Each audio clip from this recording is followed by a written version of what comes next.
Hello, everyone, and welcome to Creative Connections. My name is Frances, and today we welcome some of the team from Google Creative Lab to talk us through their brand new digital playbook for the arts. But first, I would like to begin by acknowledging the traditional owners of the many countries throughout Australia and from where many of you are joining us from today. I acknowledge and pay my deep respects to the Gadigal people of the Eora Nation, to their elders, both past, present, and emerging, and from where I am lucky enough to be joining you today here in Sydney. Currently on screen is a white and maroon PowerPoint slide with some text and video boxes with our Auslan interpreter David and Kartini and Sean, our guest speakers. I'm your host for today's session. I'm a woman in my early 30s, fair skin, long brown hair, blue eyes, and wearing a brown woolly jumper because it's freezing in Sydney here today. In the background, there are some plants and some artwork on the walls, as well as my couch with a sleeping puppy for now. This webinar series has been developed to support you during this intense time of change. We acknowledge the different stages of coping, grieving, and adapting that you may all be at. It's also okay not to be adapting yet. It's okay if your organization and your practice aren't ready to go online, or if it's not relevant for them to go online. And it's okay to rest. The most important thing during this time is we all stay connected. We encourage you to be kind to yourselves and others during this time, and to only sign up to the webinar sessions that you feel will be of most use to you. We know all too well now that screen fatigue is real. So we've had some amazing speakers so far, and today's no different. And we look forward to supporting each other as we explore how we will adapt our leadership, our practices, and our capabilities together. So before I begin, I wanted to draw your attention to our First Nations digital focus for next week. Starting later today at 2 p.m, Wesley Enoch and Leanne Buckskin will host the regular First Nations Roundtable. These are every Friday, same time, same place, and everyone is welcome. Next Tuesday at 2 p.m, inside the square, we'll be talking to Travis DeVries and Marinda Donnelly about how they are creating new platforms for their work.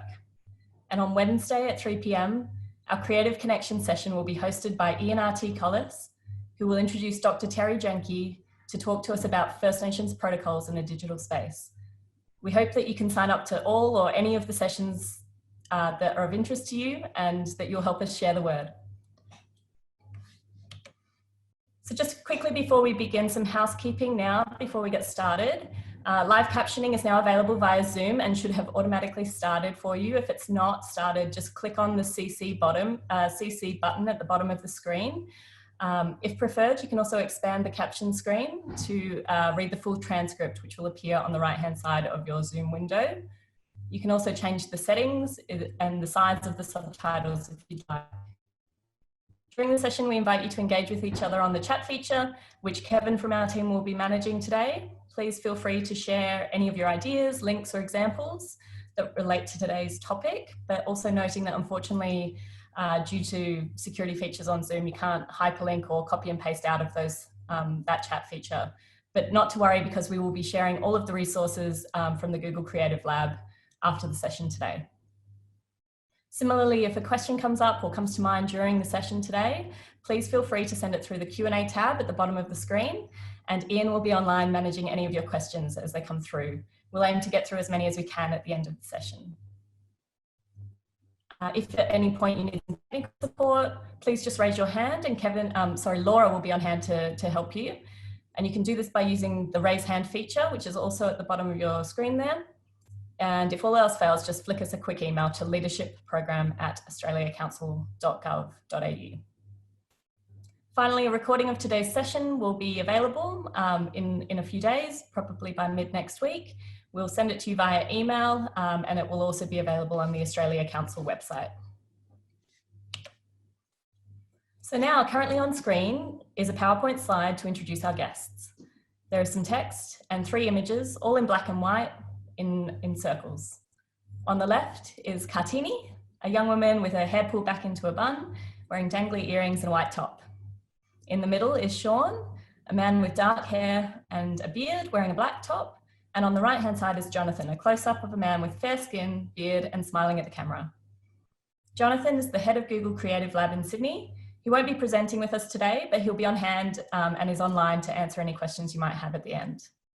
Kartini is a producer and Sean is a creative technologist, both at Google Creative Lab, and that's who we'll be hearing from today. The team have been incredibly busy over the past. Some of you may have been lucky enough to catch their collaborative work with Griffin Theatre Company last week, hosting Griffin Lock-In, which was 5 new experimental interactive works showcased over 5 days that were made specifically with live stream in mind. So if you weren't there, you missed it because it's not recorded. Today, Kartini and Sean will lead us through the very exciting and really hot off the press digital playbook for the arts. But what's a playbook for the arts, I hear you say? Well, in essence, it's a super practical how-to guide, series of strategies and approaches that Google have developed to help the arts succeed in this new, fast, adapting digital world. Kartini and Sean, thank you both for joining us today and for sharing your thoughts and ideas. Sean, I believe you're managing the slides, so I'll stop sharing now and hand over to you. And Kartini, I believe you'll be starting with us. Yes, thank you so much for that introduction, Francis. My name is Kartini. I am a producer at Google's Creative Lab. I am a female in my late 20s. I have dark brown hair, brown eyes. Today I'm wearing a bright red jumper and I'm sitting in my kitchen office. And in the background are just some white walls and some plants over to my side. I'd also like to acknowledge the traditional custodians of the land of which I'm presenting from today, the Gadigal people of the Eora Nation. And again, just thank you to Australia Council for the Arts for having us here today. This has been a real beacon for us to work towards and present all our learnings that we have been coming across over the past 4 to 6 weeks. I thought I'd just start with a little bit more about Google's Creative Lab. So who are we? We are a group of creators, developers, creative technologists and filmmakers who I guess we're usually experimenting with Google's tools and exploring the potential of emerging digital technologies with cultural partners. We're often working at the intersection of art and tech. So in the current circumstance, we put our kind of regular run of work on hold and pivoted to look at how we could support the impacted arts industry at this time. So what we are about to present to you is a guide and summary of learnings realized in collaboration with a group of theatre makers and cultural organizations who we have reached out to and engaged, who I suppose like many of you who have tuned in today were and are curious to figure out how to bring live performance to digital audiences in such uncertain times. So more specifically, I guess over the last 4 to 6 weeks, we've worked and collaborated with, as you can see on the slide in front of you, there is some text, and we just have the icons of our collaborators, which is the Griffin Theatre Company, Opera Queensland, Sandpit, and The Last Great Hunt. For the sake of time today, we'll be talking to this resource on kind of a high level because it is quite text dense. But as Francis mentioned, it's a resource that we hope to share with you all. And if there's anything that you think that you've missed or haven't quite got a grasp of in this particular presentation, yeah, rest assured that we will be sharing this resource. I also wanted to mention that we will be sharing another resource that kind of complements this particular summary by Google Arts and Culture, who have created a resource called Connected Culture, which really kind of complements this line of inquiry, but it's a bit more broad and has other case studies kind of addressing taking things like museums online, for example. Whereas this is kind of more of a summary and a focus on theatre, I guess, in some ways, and just live performance in general. So also, this is a summary and what I guess we've discovered so far, and it's by no means do we really claim that it holds all the answers, but we do hope that it's something that will help empower and inspire those of you out there looking to stay afloat, maintain community engagement in your practice through performing live online. And I guess just to say that we have seen recently that it can be done, and it can also be done on a budget. So yeah, If we can go to the contents page, this is just a little bit of an overview of what this summary kind of covers. I'm going to quickly speak shortly after this just a little bit about some pointers of how to get started. And then I'm going to pass over to my colleague, Sean, who's going to talk a little bit more in depth about how to become a live stream pro. And then we have a couple of case studies we want to share with you from our partners in particular. For getting started is the next thing that I would like to share. So here we have a slide with some text, and on the right hand side we have a little GIF showing you how to go live on YouTube, just to kind of display how easy it is in that aspect. There's a few things here that might seem kind of obvious to people, but we always think it's worth pointing out because these are quite overwhelming times, and sometimes people just need a little bit of direction to figure out how to get started. So what do we need to kind of get the right setup and to get started? A computer with a working webcam and a microphone, as most new age laptops have, and even inbuilt in smartphones, is the first and foremost thing, as well as a web browser. We recommend you use Google Chrome, as that's kind of what we have used and tested against and have found to be quite reliable. A Google Gmail account is also super handy and very straightforward. If you set one up, we find that it's quite easy to sync and sign up to other platforms, other compatible platforms, and then go ahead and set up a YouTube channel. In order to kind of enable the live setting, we kind of, the only thing to keep in mind in case you're rushing straight out of this to go and start live streaming your own performance is you just need to wait 24 hours until your account can be verified. Up next, I'm going to pass over to my colleague Sean, who is going to start talking to how you can become a live stream pro at this time. Thank you so much, Kartini. Thank you for the introduction.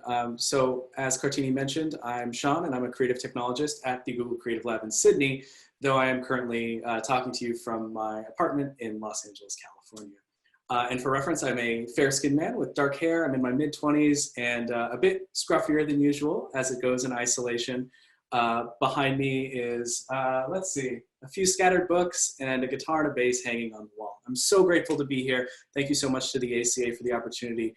It's been an incredible learning experience to just learn and listen to our partners and try to put this together. So first things first, we'll talk more about what software is right for you to get streaming set up and to further enable your live stream performance. But obviously, you need an audience first, and YouTube Live are a great place to get that audience.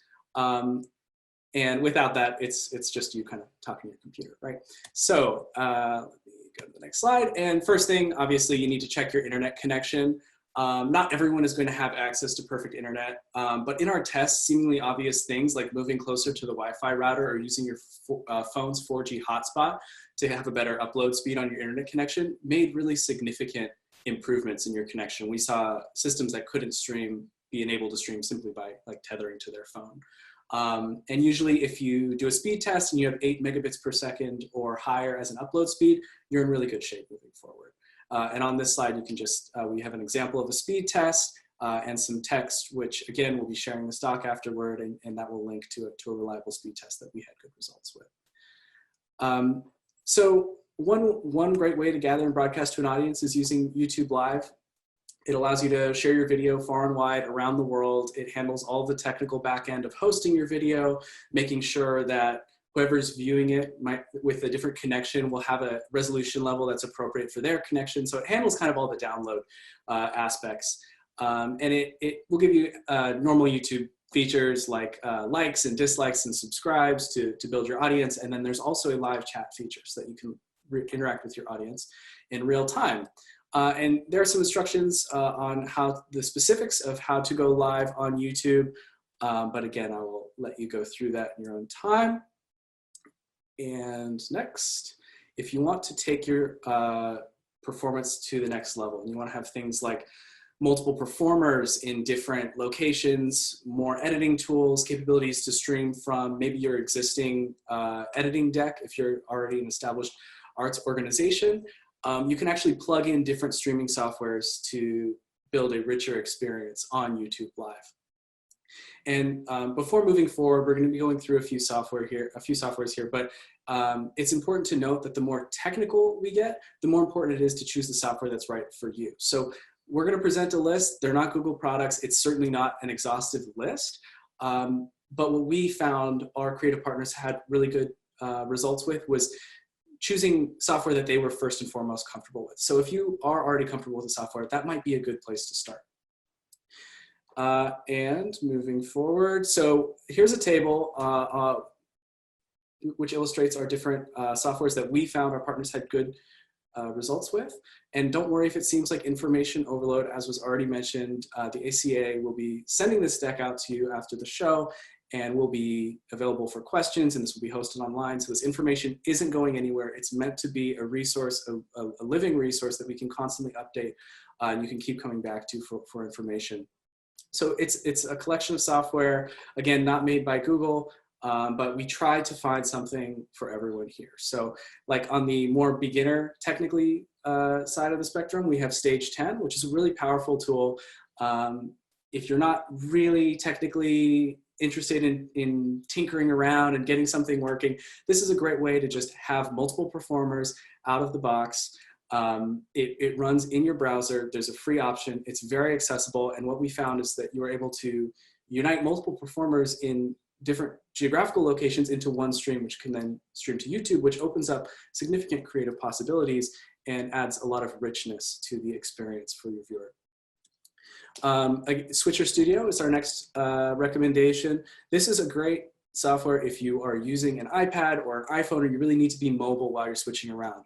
What we saw some of our creative partners and collaborators use is that as they were the director of the stream, they were also a performer within the show. So they needed to really be able to quickly and mobily change different layouts and invite different performers on and have a editing impact into the overall view of their stream.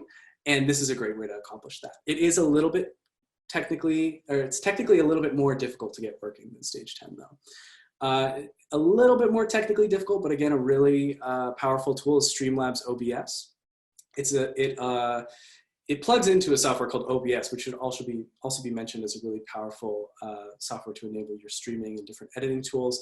But this is a plugin to OBS that allows you to add all sorts of effects, different filters. A lot of popular streamers in the gaming world use this to have a reaction, maybe like a sound reaction, like people cheering when you donate, or allow for more real-time audience feedback with the chat. And it does allow for a lot of collaboration with the chat. And lastly, definitely centered around more powerful, more established arts organizations with the budget to afford it, is Wirecast. You're able to manage multiple performers. Basically, it has the majority of the features that we've all gone over. It's extremely powerful. It's a little bit difficult to get working, so you want to be a bit more technically minded if you're going to be using Wirecast. But we found there's a tremendous amount of control and basically every feature we could imagine for streaming. But for Q&A, we didn't find the perfect solution within software. We actually, as we're demonstrating now, found that Zoom was a great option for this. So the webinar feature on Zoom, if you want to have a more traditional panel where you want to have a small group of people talking to a large group of people, the Zoom webinar feature works really well. And on the screen here, there are some details about Zoom, as well as a screenshot of us testing this within our lab. It's a robust Q&A system, and as was already mentioned, we will be having a Q&A with this system after the show, so I guess you'll be able to decide for yourself. And the system specifications are roughly the same as the other platforms, but certainly get into the deck after this chat and see your own system specifications to make sure you're able to stream with Zoom. Some of the features that they offer will add a higher level of richness specifically for Q&A, like being able for attendees to raise their hand, ask a question. We can do live polling and even talk to panelists. So the host or moderator can enable a attendee to actually get on as if they're calling in to the panel and be able to interact in that way. And again, all moderated by the organizer, which is important for larger meetings, we found. Next, we'll be talking about donations and payments, which is very important because we know this is livelihood for a lot of people. And for this, I will pass it back to Kartini. Thank you, Sean. Yeah, so I guess I just wanted to bring up how to sell tickets to your event and to your online events using Eventbrite. The process of doing this is quite straightforward in that, you know, you create a Eventbrite account, and then when you go to create a new event, you can select online event in the location section. And then you simply can like post the Zoom webinar link, or maybe even your YouTube live stream link that you've organized into the event details, or you can add it into extra details into the ticketing information aspect, which you follow on to. I guess the beauty of Eventbrite as well, and why we kind of kept coming back to it, is that once you get into the ticketing options, you also have the option to create a number of tickets, or you have the option to make it a donation-based ticket or create free tickets, or you can select whatever price you want for your ticket. And it also syncs up to PayPal or other ways that you might want to take your earnings from the event. It's just interesting, I guess, why would anyone create? I guess there's create like ticketing, I guess, for online events in this time, but we really feel like there's a real appetite for it at the moment, and people want to be engaged and support the arts. And this is just another way to kind of do that, and also a way to kind of engage in the rituals that we are often used to in, you know, attending live performance. As we like to go in, you submit your ticket and you sit down and you turn your phone off, and it's sometimes nice to kind of upkeep that kind of ritual as a part of this. And yeah, so that's one aspect of why we kind of keep coming back to this. It's actually something I've used myself as well, is in an event, and I found it really useful just because you can maintain, like, figure out how many tickets you want to even allocate, even if they're free or donation based. Up next, I wanted to extend a little bit more on how you can make a donation and let an audience make a donation. And as I mentioned before, we kind of recommend using PayPal. And by setting up a PayPal account, you can also specifically create a donation link with PayPal.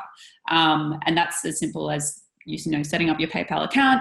And then once you go through the process of creating that donation link, on this particular slide to the right, there is a screen capture of when you've made that process and you've gone through that, you can basically get a shareable URL. There's also a button there where you can get a button HTML, so you can copy that code and embed it into your back end of maybe your website, so you have a direct link to embed on your website for people to be able to donate, and a QR code, which is very savvy, but maybe not that many people are going to use it right now, but we'll get there.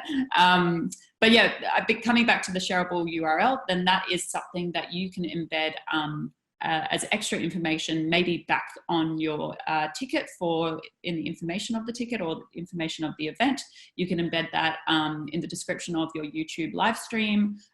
You could even post it maybe in the chat aspect of whatever platform you might be presenting from. Or, you know, I mean, you probably wouldn't speak out the entirety of the actual link, but you can always direct people in your performance to where you can find that link on the same screen. The other thing we have been drawn to, and we've found great success in and seen great success in, is the ability to display live donations with Streamlabs OBS, which is one of the platforms that Sean mentioned earlier, and tends to be, Streamlabs has been, well, OBS, which is called Open Broadcasting Software, which seems to be the thing that most of our partners have kept coming back to, and a bit of a gold standard of a thing to be able to stream to. So Streamlabs OBS is built on that particular open sourced program. And it allows you to create like a donation goal or a donation ticker that you can reflect in your live stream for people to see. So you can kind of see live reactions on the screen of your live stream and engage your community that way. Seems quite successful. To our right, we have a screen capture of this from one of the performances from Griffin Lock-In, and you can see the text overlay that Mitchell has cheered and donated $20, and that would have happened in real time. So yeah, it's a really great way to engage your community for that extra engagement. The other aspect that we want to always look into is how to make the performance accessible, and we kind of look at this in two different ways. One being how you can be more visible. If you can go to the next slide, Sean, that would be great. Thank you. Also need to, is to promote your event on Google search. And kind of something we keep thinking about is how you can reach your audience by practicing a sense of digital hygiene by using Google My Business, which is also a free service. And as you can see, or into the right here, we have a screen capture of the Griffin Theatre Company as a bit of a case study here and how it appears on Google search. So we just kind of recommend that as a business, and if you've been affected recently by COVID-19 isolation, just to keep in mind that it's good to keep that information relevant, maybe by posting how you are responding to COVID-19, if you're having any closures, if you have any upcoming online events, to kind of respond to that as well. And it really is as simple as, once you're in Google My Business, in the menu on the left, you kind of click posts, you select add event, and you can fill event details, or you can also think about how maybe the information from something like Wikipedia is kind of reflected in your search here as well. So yeah, that's something. The other way we kind of like to think about this, and is kind of a must in a lot of ways, is adding subtitles to your live performance in whatever way that you might create a performance, by using something like OBS or Zoom, and then maybe you might eventually broadcast to YouTube.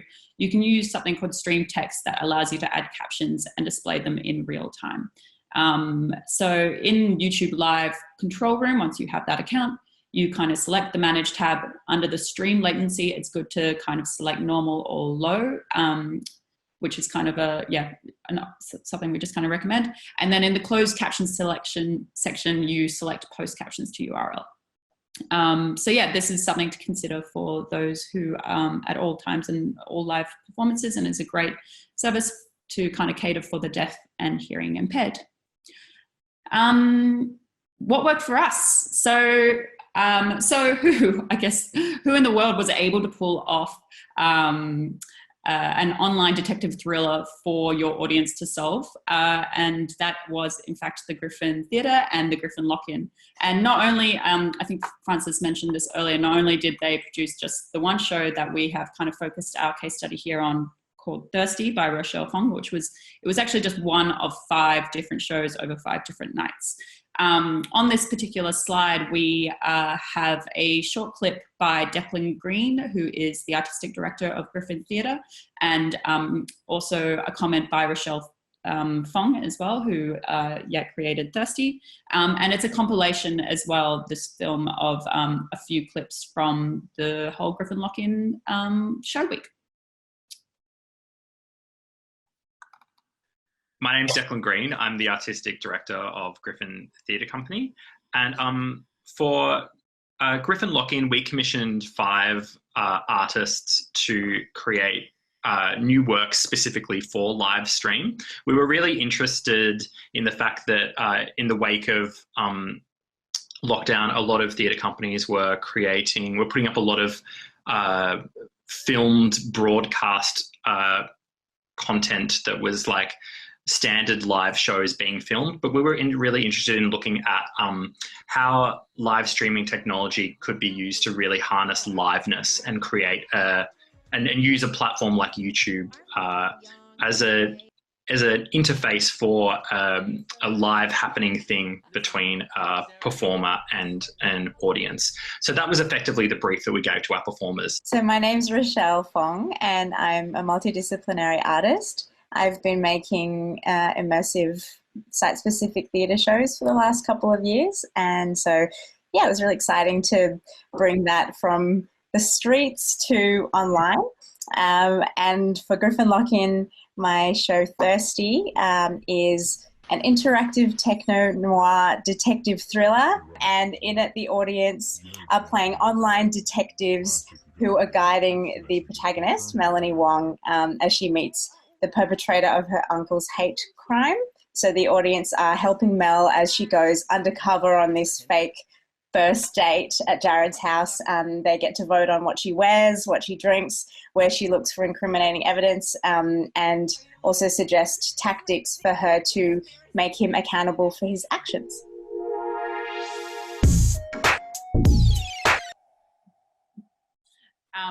That was great. So on our next slide here, we just have some assets from Rochelle's performance, showing some of the overlays from the live performance, including one particular image on the bottom right, which shows the option for the audience to vote and engage in what Rochelle will wear for the next scene, which was one of my favorite parts of the performance. And just thinking a little bit more about how these kind of things and to engage your audience in live performance can kind of amplify the experience.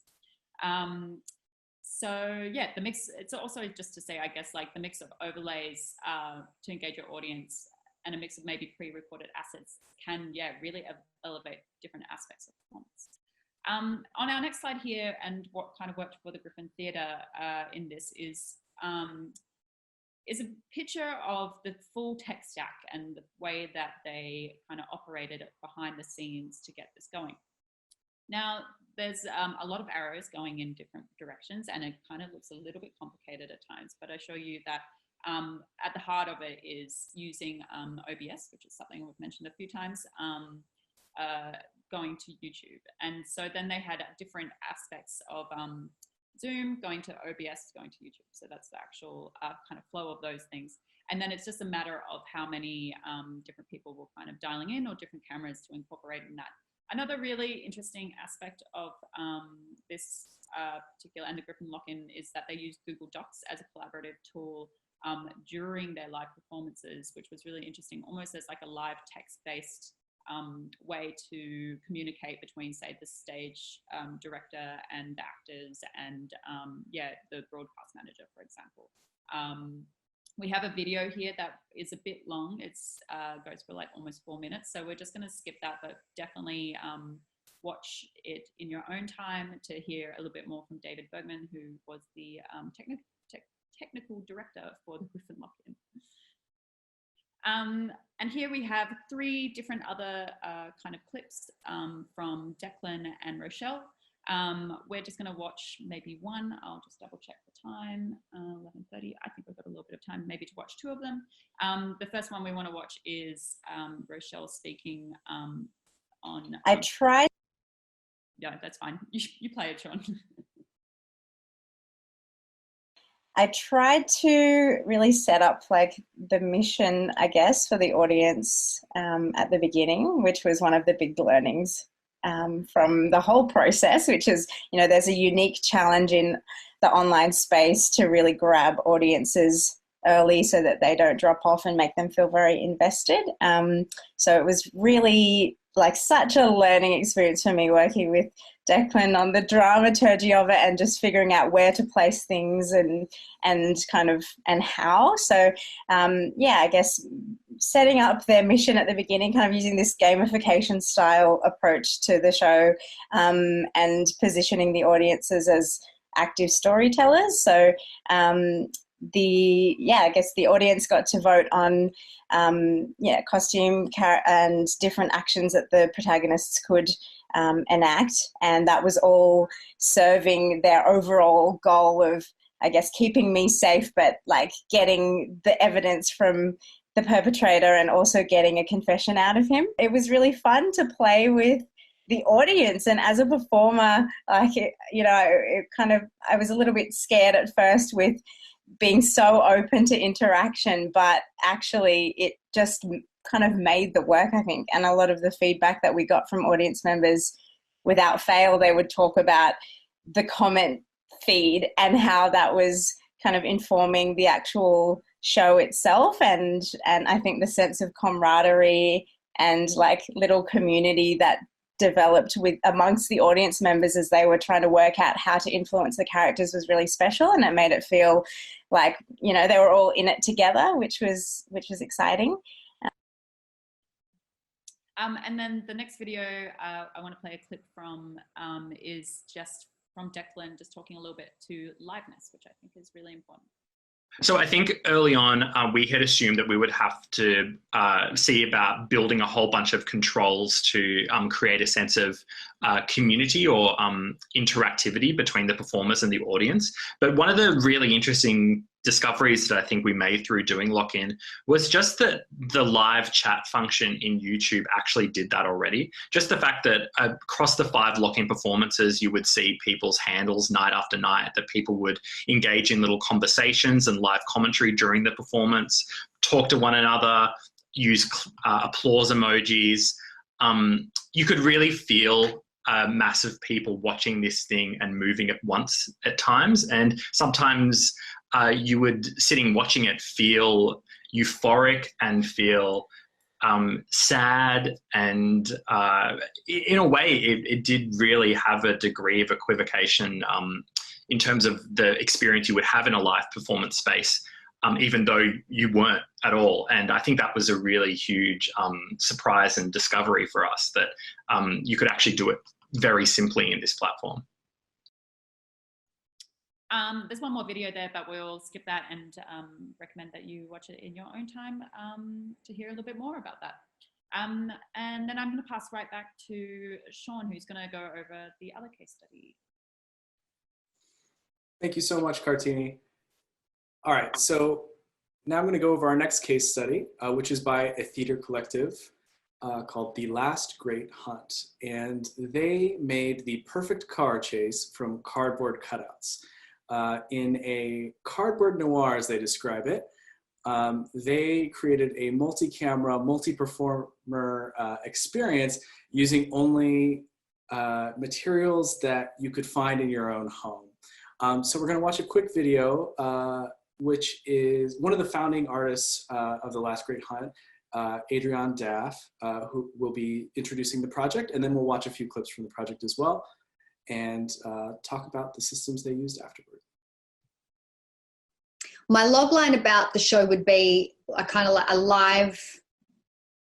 live virtual theatre experience that is based around a kind of noir story of a woman called Bad Baby Jean who breaks out of jail to return to her long lost love.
Great. So that was a self-described craptastic aesthetic.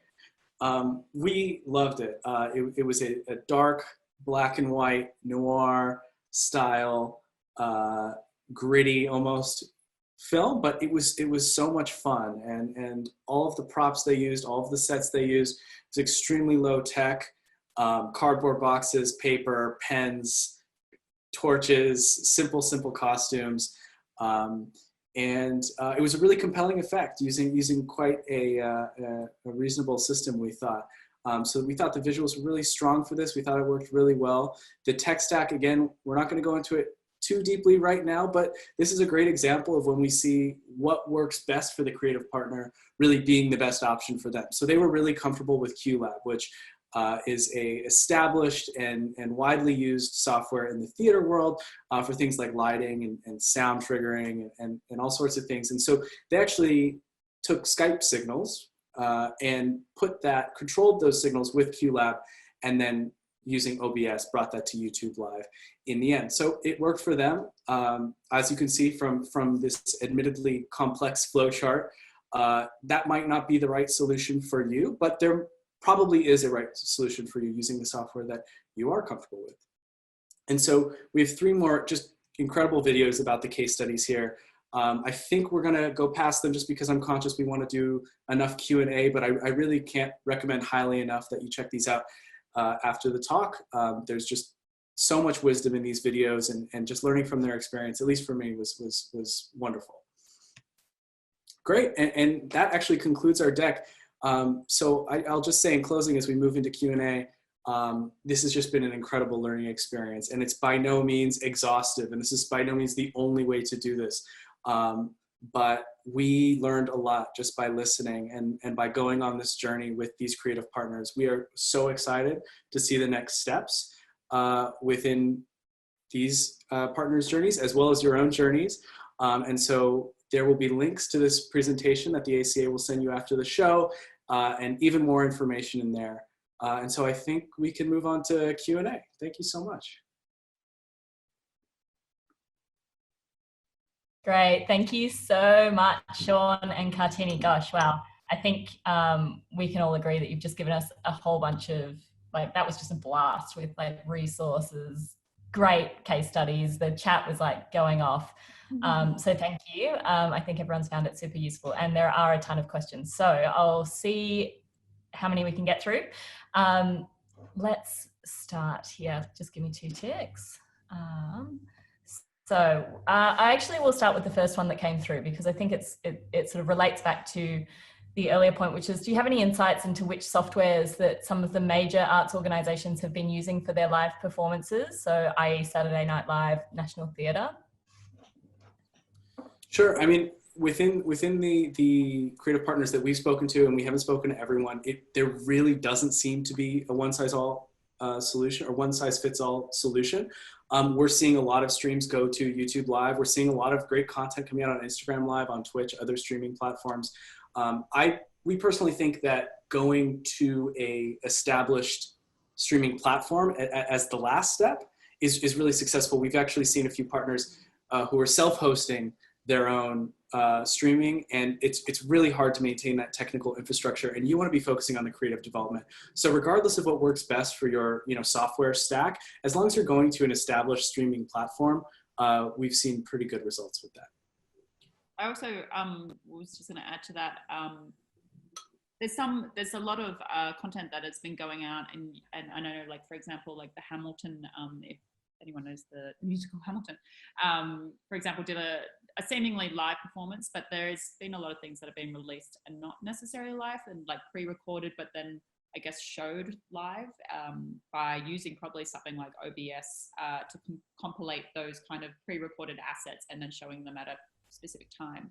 And then there was also, for example, the Met Opera in New York, when probably very early on, I think they were doing some kind of live streaming. Not sure what the technology was, but it wasn't entirely working. So I remember it kind of crashed a couple of times that they meant to do that. So maybe don't use that one. Yes, I don't use that one. Well, I guess it's also just to say that it is a newish space for a lot of people. So it is just kind of looking at what is readily available and accessible now, and giving it a go and seeing if we can learn it. Totally, thank you. And we have another great question here around privacy. So from Sophie Travers, could you please address data privacy for some of these platforms that you talked about? I can take I can take that one. Sophie, hi everyone, my name's Jonathan. I was introduced at the start. I run the Creative Lab in Sydney. It's lovely to meet you all, and thank you so much for tuning in. I'm a male in my early 40s with shortly cropped fair skin and shortly cropped hair. It's fair to say that this presentation, I guess, is a presentation which Google is making sort of on behalf of partners, but really decisions that partners took about particular platforms, and indeed the platforms themselves and the way they address data privacy is beyond the scope of Google's expertise. We are sharing best practices that others have found as a way to help guide, but we're certainly no experts in the finer points of those platforms. So I would definitely recommend checking out the ways in which platforms such as Zoom and Eventbrite and others handle. All of them are well-known services. All of them will have data and security policies, which will be on their websites for you to check out. And we strongly recommend you do that. As to Google, we take data and security incredibly seriously across all our products, and there's more information to be found about those policies on each of those product web pages. Great, thanks. Thanks so much for taking that, Jonathan. We had a lot of questions come in around your work with Griffin and the last Great Hunt, and particularly this one here from Maya, who asks, can you provide some numbers on audience sizes Griffin and Last Great Hunt recorded for these live performances? I can take that one as well. That's something which we'll have to take up with those with our partners. It's a great question. I don't know the answer to it. We will check it out and come back. I will leave it for them to see if they're happy to share that information. So perhaps we can find a way of channeling that back as part of some sharing after the presentation. Yeah, and like we said at the beginning, we'll be sharing this incredible slide deck with you all after the session when the recording is ready. So expect that in your inboxes around middle of next week, and we'll try and get to any questions that weren't answered as well. Just a couple more, perhaps. There's another really interesting one here from Sarah, who asks, can you geotag the live stream so that it only goes to a specific area? Yes, I've seen that one, and we are on the case. It's actually also beyond my expertise, that one. It's a great question. I don't know the answer to it. We're going to check it out and come back to you as soon as we can. Cool. There were, again, a lot of questions around hearing what the audience engagement was like. Any other stats around that, I think people are really keen to hear about. But maybe let's just finish with the one last question. I'm trying to find pick a goodie. So Jessica Olivieri asked us, she wanted to just hear a little bit more about whether you had any thoughts on Creative Suite on Vimeo. Yeah, I saw that one. Thanks for that question. We, well, I don't have any thoughts that I'm able to share on that right now, I'm afraid. It wasn't a platform that we were looking at in detail as part of this. If it's the case that they claim to offer plugin-like services which allow you to do editing of this sort that some of the platforms we profiled also make possible, then definitely recommend checking it out. As Sean said at the start, these are just 4 of many platforms, and there were probably more we could have profiled. We spent more time with these ones, so would be just not really in a position to comment on anything in relation to that Creative Suite in particular. Sorry about that. That's okay. Maybe what we can do is if your question hasn't been answered, please feel free to flick them through to the leadership program at australiacouncil.gov.au, and we'll do our best to send those on to the team at Google Creative Lab, and we'll try and get back to your questions if they weren't answered now. But I just wanted to thank you guys again for today's session. It's been really, really helpful. And I think just really insightful for a lot of us we're all really interested in this digital age that we're all going through together. So apologies if we didn't get to all of your questions, but I might just flick on. We've got a couple last slides to finish up before we go. So we hope that you will join us next week for our First Nations Digital Focus, like I mentioned, and our Creative Connection session on Wednesday at 3 p.m. We've also got another session on Friday next week at 11 a.m. And finally, just a quick reminder that the international team have launched the fab new podcast series Intel. And episode 2 is now available with Rainbow Chan, and it's available online on our new resources page, which our incredible comms team have developed, which is australiacouncil.gov.au/programs and resources. So that's where you can go to find all of the Australia Council offerings that are available at the moment. So thank you again for joining us today, to Kartini, to Sean, to Jonathan. Thank you all for being here, and thank everyone in the audience for all of your fab questions. Thank you for your strength, your ambition, and your continued creativity through this time. We hope to see you next time. Thanks.